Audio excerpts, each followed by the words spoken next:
इम्तिहान आखिरी है। निगाहों ने बहुत देर कर दी, अब इम्तिहान आखिरी है। आज उसकी आखिरी, कल आज हमारी बारी है, आज हमारी बारी है। जनाब एडवोकेट वारिस प्रधान साहब एमएलए मुंबई, आपके बीच एक जोरदार नारा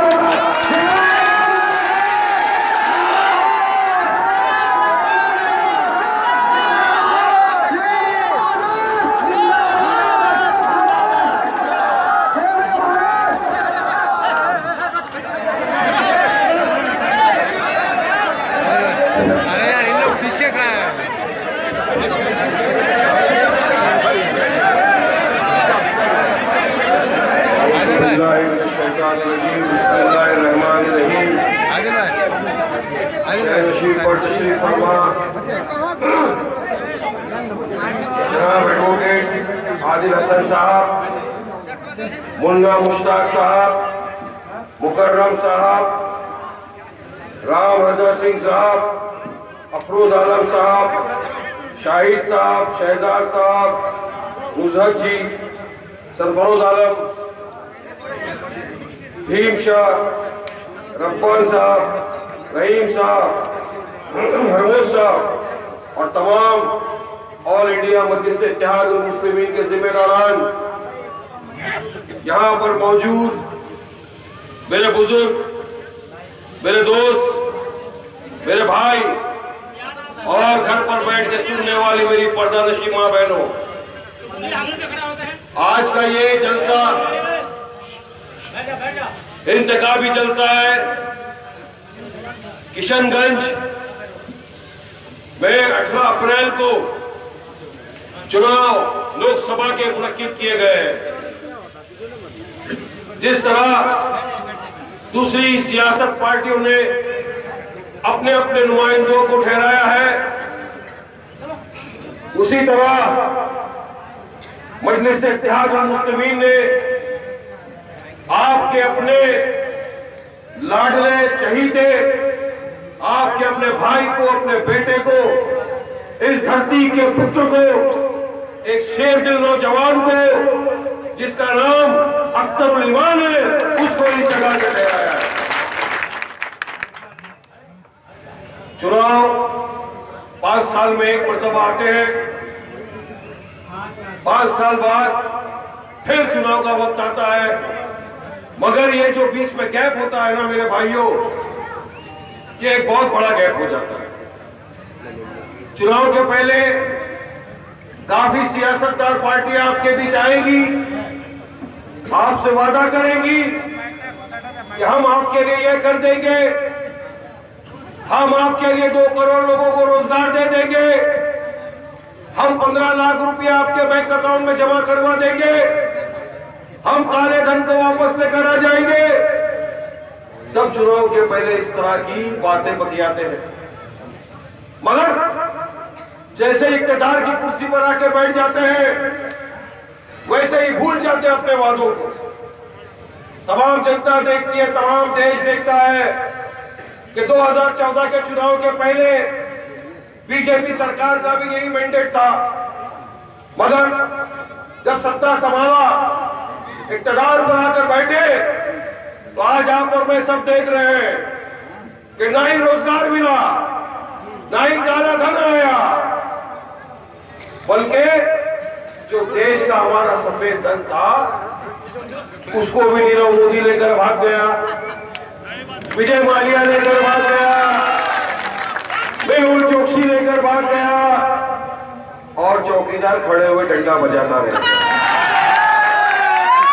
तो मैं पूछना चाहता हूं चौकीदार जी से, चौकीदार नरेंद्र मोदी, मेरे को डिस्टर्ब मत करो।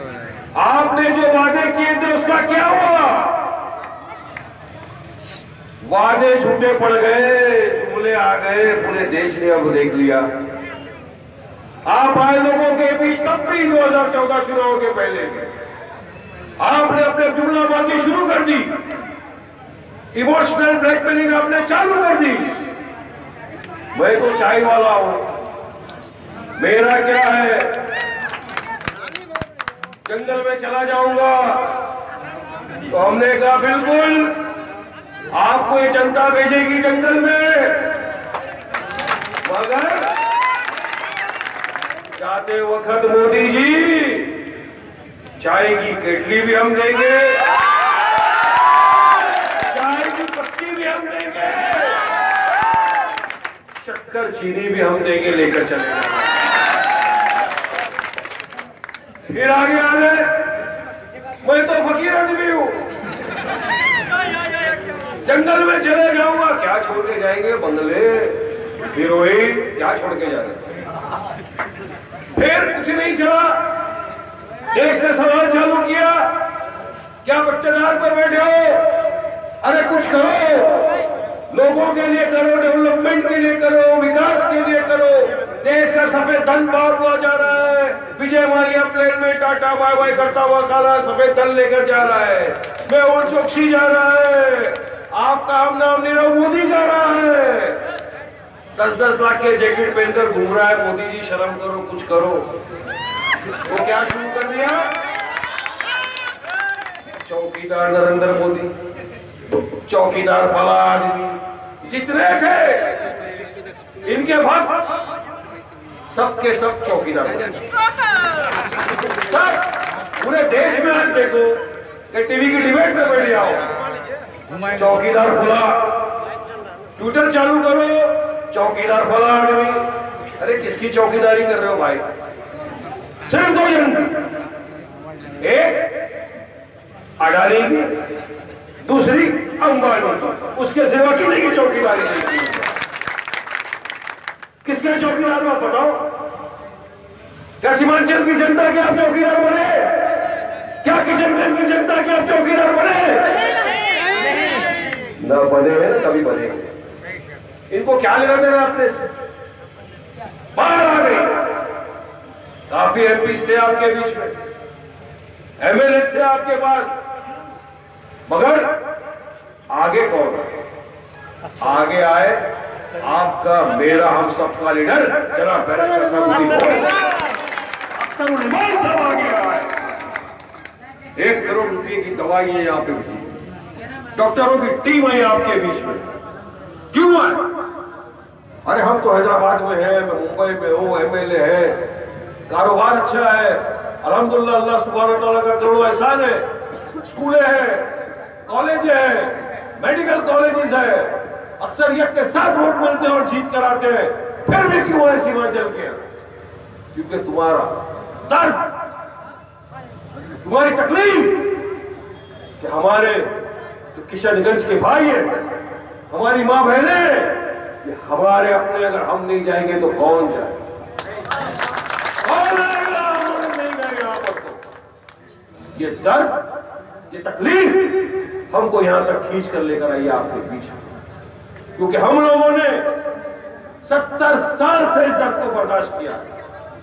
अरे आजादी की लड़ाई में हमारे बुजुर्गों ने अपनी जानें कुर्बानी की है, तब जाकर हमारा ये देश आज आजाद हुआ है। मगर फिर भी 70 साल की आजादी के बाद भी बड़ा अफसोस होता है जब ये सुनना पड़ता है कि अगर आप फला अल्फाज नहीं बोलोगे तो वारिस पठान आप देश हुई, आप एंटी नेशनल, आपको देश छोड़ के जाना पड़ेगा। क्यों जाएंगे भाई? ये देश क्या किसी के बाप की जागीर है क्या? ये देश मोदी के बाप का है क्या? अरे मोदी, जितना हक तुम्हारा इस देश पर है उससे कहीं ज्यादा हक हमारा इस देश पर है। क्योंकि हम वो लोग हैं जो हमारे इस देश में बाय बर्थ है, बाय चॉइस है, क्योंकि हमने चीना की 2 नेशन थ्योरी को ठुकरा दिया और आज हम हमारे मुल्क हिंदुस्तान में फकर के साथ सर उठाकर तुमसे हाथ में हाथ डालकर हाथ से हाथ मिलाकर लड़ाई करते हैं। ये हक हमारा है इस देश पर। और हमको बोलते हो देश छोड़ के चले जाओ, जब आया पाकिस्तान चले जाओ। अरे क्या पाकिस्तान के साथ कोई कॉन्ट्रैक्ट लिया है? टिकट फ्री में आ रही है क्या? वीजा फ्री में है क्या? गाला वाला खाचा मचा है क्या बीजेपी वालों का उनके साथ? जिसको देखो पाकिस्तान जाओ, गए ऑस्ट्रेलिया भेजो, अमेरिका भेजो, घूमेंगे पाकिस्तान में क्या भूखमरी से लोग मर। और आज ताज्जुब की बात तो यह है कि पाकिस्तान में वजीर आजम जनाब इमरान खान साहब मोदी जी के सबसे खास दोस्त बन गए, बेस्ट फ्रेंड, एकदम याराना। उन्होंने कहा अगर मोदी जीत गए, बीजेपी की सरकार अपनी सत्ता में आ गई तो कश्मीर का मुद्दा सॉल्व कर देंगे। कैसा करेंगे भाई? तुम्हारे आगे तो पहले मुद्दे देख लो। भूखमरी से लोग मर रहे हैं, अपना घर संभलता नहीं, दूसरे के घर में झांकने की आदत खराब है। अपनी आदत सुधार। इमरान खान, हम हिंदुस्तानी मुसलमान हैं, हमारे घर की रक्षा करना बखूबी जानते हैं, तुम्हारी कोई जरूरत नहीं है। हमारे मामले में दखलबाजी देना बंद कर। मगर मोदी नहीं सुधरते, क्या करें?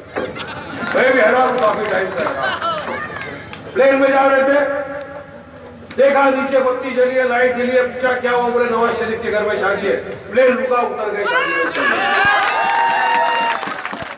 बिन बुलाए मेहमान। हमारे यहाँ भाषा में बोलते हैं बेगानी शादी में अब्दुल्ला। शादी किसकी, दीवानगी किसकी? बिरयानी खाने चले गए। इतना ही नहीं, अरे साड़ियां भी लेके चले गए, गिफ्ट दूंगा। जहां से मोदी साड़ियां दे रहे हैं, वहां से वो गद्दार पाकिस्तान हमारे सैनिकों की लाश पे लाश बिछाता जा रहा है, सैनिकों को कत्ल पे कत्ल करता जा रहा है, लाश पे लाश बिछाता जा रहा है। क्या ये बेशर्मी की हद नहीं है? मोदी जी, मैं आपसे सवाल करना चाहता हूं। और हमने कहा तो बोले पाकिस्तान से। अरे हमको हमारे मुल्क से प्यार है, जहां पैदा हुए हैं, कलमा दुआ गो है, और इंशाअल्लाह अल्लाह से दुआ है कि इसी सरजमीन पर दम निकलेगा और मर्द मुजाहिद के माफी बन के जाएंगे। हम लोग, तो ये है मोदी की सरकार का कारनामा। आज देश की ये हालत हो गई है, एक एक इंसान आता है, वारिस भाई जॉब नहीं है, मजदूर पर जॉब नहीं है, काम नहीं है, स्मॉल स्केल जो इंडस्ट्रीज थी उसको तबाह बर्बाद कर दिया। कहा था नवंबर में आ गए मोदी जी 2 साल पहले, बोला आज रात से नोट बंद, 1000 का नोट बंद, 500 का नोट बंद। क्या है? क्यों? बोले इससे ब्लैक मनी खत्म हो जाए। ब्लैक मनी खत्म हो जाए? अरे आज गाड़ियां पकड़ी जा रही है, कभी कोई कांग्रेस का लीडर पकड़ा जा रहा है, कभी खुदा का लीडर पकड़ा जा रहा है। गाड़ी की डिक्की बोलो 50 लाख कैश मिल रहा है, 2 करोड़ कैश मिल रहा है। तो आपने नोटबंदी करके गरीब के पेट की बंदी की है, काले धन की बंदी नहीं की। याद रखो इस बात को। और फिर आ जाते हमारे सामने मुसलमान औरतों को इंसाफ दिलाएंगे। तुम इंसाफ दिलाओगे? तुम्हारी इतनी औकात तक हमारी मां बहनों को इंसाफ दिलाओगे?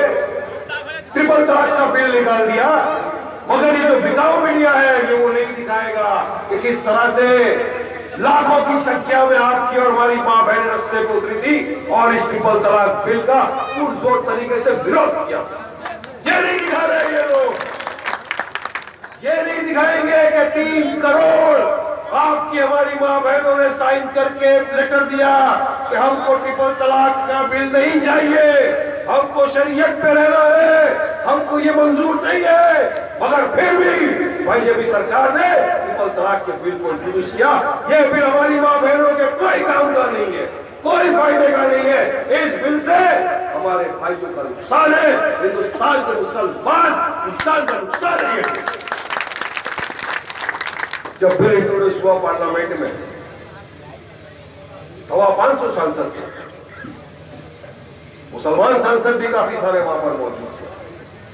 शरीयत की बात थी, शरीयत में मदाखिलत की बात थी, मुसलमानों की और आदमी के अंदर इंसाफ की बात थी। तब कहां चले गए थे मुसलमान दूसरे सांसद? क्यों कोई खड़ा नहीं हुआ उस बिल की मुखालिफत कर दे?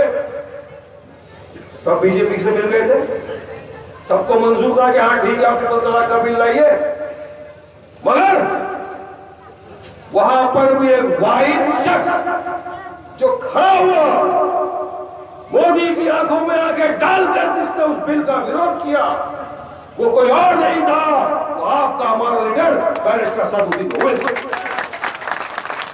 और मुझे फक्र है इस बात का कि मैं ऐसी पार्टी के साथ जुड़ा हुआ हूं जिसका एक बेबाक नेता है, जो शरीयत में कोई मदाखिलत करेगा उसके दांत तोड़ने की ताकत रखता है, जो शरीयत में कोई मदाखिलत करेगा उसकी आंखों में आकर डालकर बात करने की ताकत रखता है। मैं ऐसी पार्टी के लीडर के पीछे काम करता हूं।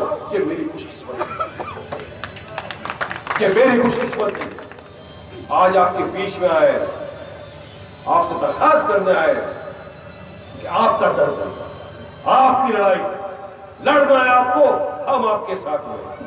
कितने वर्षों से आपने देखा, 70 वर्ष कांग्रेस सरकार सत्ता में रही, इख्तियार की कुर्सी पर बैठे रहे, फिर भी क्यों आज पूरे देश का मुसलमान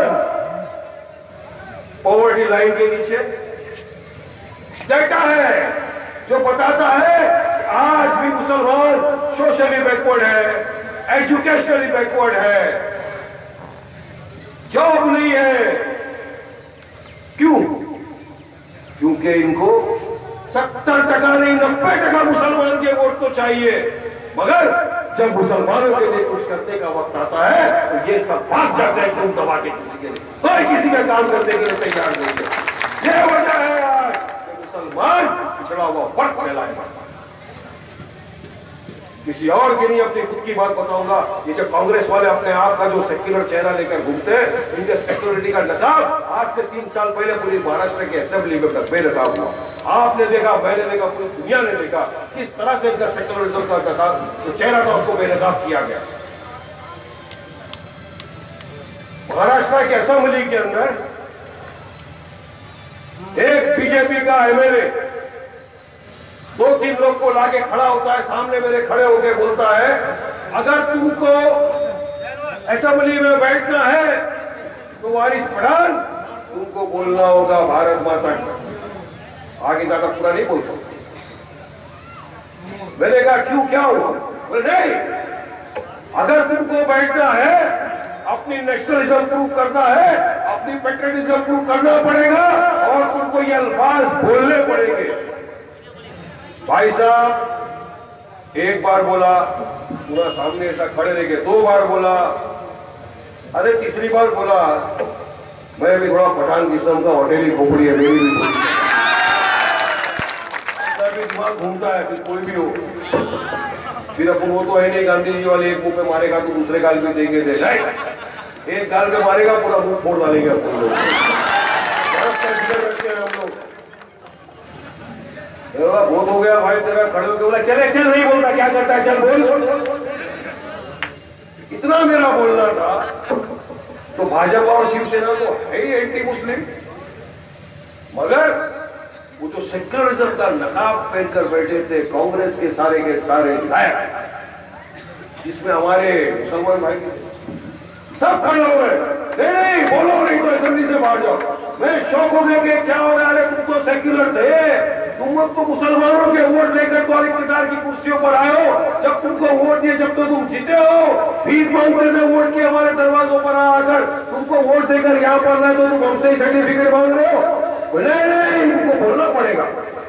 पूरे देश ने देखा, मैं सस्पेंशन ले लिया, मेरा 15 दिन मुझे सस्पेंड किया गया, मैंने लिया सस्पेंशन, मगर ना माफी मांगा, ना अपने ईमान से मांगा।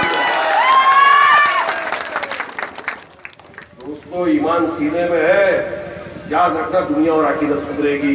ये सियासत कुर्सी आज है, कुर्सी कल नहीं है। कुर्सी की परवाह कौन करता है? चाल वारिस पठान ने कभी नहीं किया परवाह, कभी करेगा, क्योंकि मेरा ईमान है, ला इलाहा इल्लल्लाह मुहम्मदुर रसूलुल्लाह। मैं और कोई स्लोगन नहीं लगाता, सिर्फ ये बोलता हूं, मगर इनके चेहरे लोगों के सामने आए, ये कुछ नहीं करने वाले, ये कौम के गद्दार, ये पंजा अब इसी के रूप में देने का टाइम आ गया। अब पंजा पोस्टर पर ये गालों के ऊपर देने का टाइम आ गया अपने हाथों से। ये आपके बीच में आ रहे हैं वोट मांगने, ये बेशरम लोग। अब मैं पूछना चाहता हूँ क्या महाराष्ट्र के अंदर कोई ऐसे मुसलमान नहीं है जो पॉलिटिक्स में लड़ सकते, आगे आकर काम कर सकते हैं? नहीं है क्या? बताओ मेरे को, है क्या? बहुत है, बहुत है ना। तो इस बार चुनाव में 48 सीटों पर, 48 सीटों पर भाइयों एक इनको मिला मुसलमान पूरे महाराष्ट्र में, वो भी लड़ झगड़ के उसको रहम खाते की तरह एक जगह से टिकट दे दिया, से दे ठीक है लड़ देते।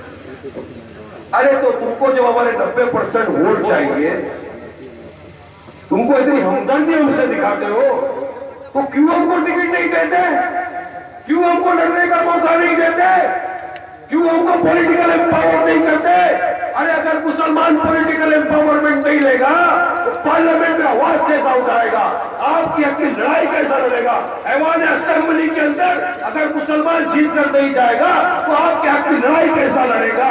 किस तरह से आपको इंसाफ दिलाने की बात करेगा? बताओ। मगर नहीं देते तो अब जाग जाओ, चैन से सोना है तो अब जाग जाओ। जब वक्त आ गया है इनके जवाब देने, चाहे कांग्रेस हो चाहे भाजपा हो, दोनों भी एक ही सिक्के के दो पहलू है, याद रखना। हमेशा से मैं कहता है आपके पास दोनों भी एक ही है, अलग नहीं है। एक जलधारू की बात करता है, दूसरा नेशनलिस्ट हिंदुइज्म की बात करता है। राहुल बाबा 15 मंदिरों में चला जाता है, उसको देख के मोदी भी मंदिर में चले जाता है। और अगर वारिस पठान मस्जिद में जाकर बात कर दिया तो बोला ये एंटी नेशनल आदमी, इसको पाकिस्तान भेजा। अरे तुम तो संविधान पे धज्जी उड़ा रहे हो भाई साहब। मैं तो संविधान को मानने वाला इंसान हूं, वो संविधान जो मुझे डॉक्टर बाबा साहेब अम्बेडकर ने दिया था, मैं तो उस संविधान को मानता हूं। उस संविधान में लिखा है राइट टू इक्वालिटी, हर आदमी इक्वल है। मुझे आजादी है, freedom of speech and expression है। मैं चाहूं अगर मोदी गलत है तो मुझे इतनी आजादी है कि मैं उसको बोल सकता हूं कि तुम गलत, तो क्या मैं एंटी नेशनल हो गया? मगर नहीं, ये बात को फिर चालू कर देते एंटी नेशनल, ट्विटर पे चालू, फिर अरे चल जितना कर देगा, कोई डरता नहीं। मुझे मालूम है मेरे किशन के आमोर के लोग तो कभी डरते नहीं सब बातों से, तो मुझे पता है। मुझे ये अपने आप पे शेर, अब ये शेर की दहाड़ देखता है 18 अप्रैल के दिन देखता है, दिखाना बराबर। वाकई में मौका तुम्हारे पास आया है, अल्लाह सुब्हानहू व तआला ने तुमको एक मौका दिया है, अभी नहीं तो कभी नहीं। इस बार दिखा दो इन सांप्रदायिक ताकतों को, दिखा दो भाजपा को, दिखा दो कांग्रेस को कि तुम क्या हो। जो हमारा नहीं हम उसके नहीं, जो हमारे साथ खड़े रहेगा हम उसके साथ खड़े रहेंगे। उखाड़ गया फेंको इनको, कांग्रेस को और इनको। पिछली मर्तबा तो जेडीयू भी आपके पास आ गए थे, रो रो के वोट लिया। नीतीश जी मैं ज्यादा आपको क्या बोलूं, आपको तो परसों मेरे कायल ने लैला मजनू की जोड़ी बना दिया। अभी लैला कौन, मजनू कौन, दूल्हा कौन, दुल्हन कौन, ये तो मुझे नहीं पता, मगर गले तो ऐसा मिले थे। चुनाव के पहले जो था नीतीश जी का व्यवहार क्या था, तो आपके बीच में यहाँ पे घूम रहे थे बिहार में, नहीं वोट तो भाजपा ऐसा, मोदी वैसा, अमित शाह वैसा, वो खड़ा, वो ये सब बेवकूफ बनाया, वोट लिया, सीधे सीधे मोदी जी को देखो मैं लेकर आ गया, उनकी गोद में बैठ गया टाप बैठा वाला बेवकूफ बना के वोट लेके गया ना। तो अभी इनका टाइम खत्म हो गया, अभी अपना टाइम, अभी अपना टाइम अब हम दिखाएंगे तुमको नीतीश जी किस तरह लिया जाता है टाइम, क्योंकि ऊपर वाले ने कहा ना दुनिया बोले घूम फिर के यहाँ लौट के आना है यही तुमको। नीतीश जी तुम्हारा मजनू तो खत्म होने वाला है चुनाव के बाद, अब तुम्हारा क्या होगा पता। लालू जी को मेरे को बोला कि भाई भाई गले मिल रहा है, ऐसा मैं बोला क्या है एकदम नजदीक तक। वो भतीजा मेरा, भतीजा बोले चाचा जी, अरे चाचा भतीजा किधर, चाचा निकल गया सब कुर्सी लेके, भतीजे लड़ रहे हैं, बाप को डाल दिया जेल के। सियासत, ये राजनीति है चल रही है। बात करेंगे, क्या बात करेंगे?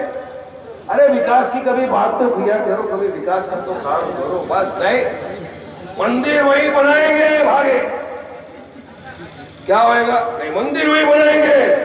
अबे तारीख तो बताओ। नहीं नहीं नहीं, तारीख नहीं बताएंगे, क्योंकि तुम कभी बनाओगे ही नहीं।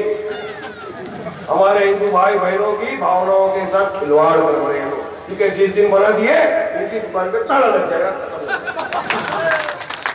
एक ही इशू लेके 200 से 200 क्रॉस हो गए, एक ही इशू, आगे कुछ नहीं होगा। आगे सिर्फ जुमले आने वाले हैं भी आपके सामने। बस मोदी जी खड़े रहेंगे सबके बीच में, एक ही सवाल करेंगे, नौकरी दी कि नहीं? कैमरे वाला दिखाएगा एक जगह, 4 आदमी बोलेगा टीवी पर आपको दिखाएगा। अरे दूसरी तरफ को दिखाओ जब वो काले झंडे दिखाए जाएगा। अरे दिखाओ मीडिया, हम आप भी करते हैं तो वो जाते हैं बदलाव, और वो कत्ल भी करते हैं तो चर्चा नहीं होता। उनकी भी तो पोल खोलो। नहीं, मोदी मोदी मोदी वर्सेस ऑल। अरे क्या मोदी वर्सेस, हवा बना दिया है। कांग्रेस ने डरा के रखा, अगर हमको वोट नहीं दिए बीजेपी सत्ता में आ जाएगी, मोदी जी प्राइम मिनिस्टर बन जाएंगे। ये डरा डरा के आपने हमारे वोट लेते रहे इतने वर्षों तक, और हम करते थे ठीक है, कोई ऑप्शन नहीं है, कांग्रेस है या बीजेपी है, चलो बीजेपी को नहीं दिया हमने, कांग्रेस को दे दिया, आरजेडी को दे दिया, नीतीश को दे दिया, लालू को दे दिया, सबको दे दिया हमने वोट। मगर वोट हमारा सबने लिया, इख्तियार की कुर्सी पे सब बैठे, मगर हमारे साथ ना इंसाफ हुआ, ना विकास हुआ, ना डेवलपमेंट हुआ, ना हमारे बच्चों को अच्छी स्कूल मिली, ना उनको रोजगार मिला। यह हुआ है हिमाचल की जनता के साथ, यह न्याय हुआ हिमाचल की जनता के साथ। मगर अब इंसाफ, न्याय होगा, विकास होगा, किशनगंज भी आगे बढ़ेगा, आमोर की जनता भी आगे बढ़ेगी। जितना हक मोदी को पढ़ाई करने का है, भाजपा के बच्चों को पढ़ाई करने का है, उतना ही हक किशनगंज के बच्चों को पढ़ने का है, आमोर की जनता को पढ़ने का है, उधर भी पैसे लेके आमोर की जनता को मिलने का हक है, लेके रहेंगे हक। क्योंकि बचपन में एक चीज सीखी थी, जो चीज मांगने से नहीं मिलती उसको छीन के लेना चाहिए। हम लोग छीन के लेंगे अपना ज्ञान। राहुल बाबा 70 साल तुमने बेवकूफ बनाया, अब तो बेवकूफ नहीं बने। 18 अप्रैल को आपके अपने क्षेत्र में चुनाव है। ज्यादा इस वक्त मैं नहीं बोल सकता, क्योंकि बात निकलेगी तो बहुत दूर तक जाएगी, काफी जगहों पे बोलना है। मगर फिर भी मैं समझता हूं कि बहुत सारी जो चीजें इनकी थी मैं आपके सामने लाया। देखो, मेरा काम है आपको जगाना। आप खुद समझदार लोग, आप खुद ने इतने वर्षों में, मेरे बुजुर्ग बैठे हैं यहाँ पर, पूछो उनको जो 70 साल से देख रहे हैं हिंदुस्तान की सियासत, वो 70 साल से आमोर में रह रहे, किशनगंज में रह रहे, ये देख चुके हैं कि किस तरह से इनके साथ चुनाव के पहले बात हुई, उसके बाद वादा खिलाफी, सब इनको पता है। इसलिए लिहाजा अभी नहीं तो कभी नहीं, अब वक्त आपका है। आपका अख्तर ईमान जो आपका अपना है, जो मजलिस इत्तेहाद मुस्लिमीन का कैंडिडेट है, और हमारा काम ही हमारी पहचान है। हम हमारे काम से पहचाने जाते हैं। इसकी वजह यह है कि आज आपने देखा हुआ तेलंगाना में जब चुनाव हुए तो कितनी भारी अक्सरियतों के साथ हमारे एमएलए चुन गए। मैं तो कहता हूँ डेवलपमेंट देखना है वाकई में, तो आइए हमारे साथ तेलंगाना में, आइए, देखिए हमारे अस्पताल, देखिए हमारी स्कूलें, देखिए कॉलेजें देखिए। मैं पूछना चाहता हूँ, क्या कभी नीतीश और लालू ने इस तरह की कॉलेज और स्कूलें बनाई हिमाचल में? बताओ मुझे, बनाई क्या? बनाई क्या? कोई ऐसा हॉस्पिटल जैसा हॉस्पिटल पूरे सीमांचल में है क्या? कोई ऐसी स्कूल है? चाहते हो ना कि इस तरह का काम यहाँ पर भी हो? चाहते हो ना? जोर से बोलो, चाहते हो ना? मुझे आवाज वहां तक जानी चाहिए। नीतीश, लालू, बीजेपी सब हिलने चाहिए, पंजाब हिलना चाहिए। ऐसा आवाज लगाओ तो उनके कान तक आवाज जाए। सुन लो, नीतीश जी, लालू जी, कांग्रेस, बीजेपी, सीमांचल की जनता, आमोर के मेरे भाई चाहते हैं कि यहाँ भी विकास हो, और वो विकास करने की ताकत मजलिस इत्तेहाद मुस्लिमीन में, वो विकास करने की ताकत मुसलमान दे रहे हैं।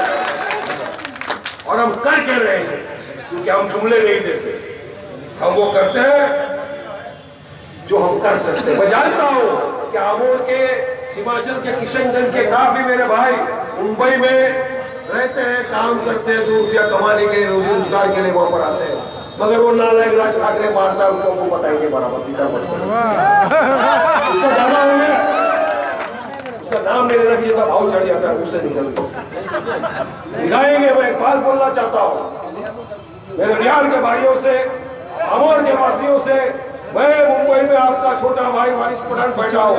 आधी रात को आपको, सीमांचल वालों को, बिहार वासियों को कोई भी काम हो, किसी चीज की जरूरत हो, ये वारिस पठान आपका भाई आपके दरवाजे पे हाजिर रहेगा। मैं जुमला नहीं देता, पठान हूँ, पठान की जुबान हूँ, करके दिखाता। यही बात है। 18 अप्रैल को आप तमाम मिलकर आए, सब लोगों को लाए, हमारा वोटिंग परसेंटेज बढ़ना चाहिए पूरी तरह से। वोट दे बनी से इत्तेहादुल मुस्लिमीन को, अख्तरुल ईमान को, पतंग का निशान है हमारा, ऐसा बटन लगाओ कि पूरे आसमान में पतंग दिखे। बहुत से लोग आएंगे आपके बीच, बहुत से दलाल आएंगे मान लेके, मगर लेना वहां से और देने का क्या है? मजलिस को पूरी तरह से पतंग उड़ाएंगे ना, पतंग उड़ाएंगे ना, अपने ईमान को जिता के भेजेंगे। अब ऐसा नारा लगाओ, दिल्ली में मोदी हिले, नीतीश लालू हिले, राहुल बाबा हिले, लगाएंगे ना?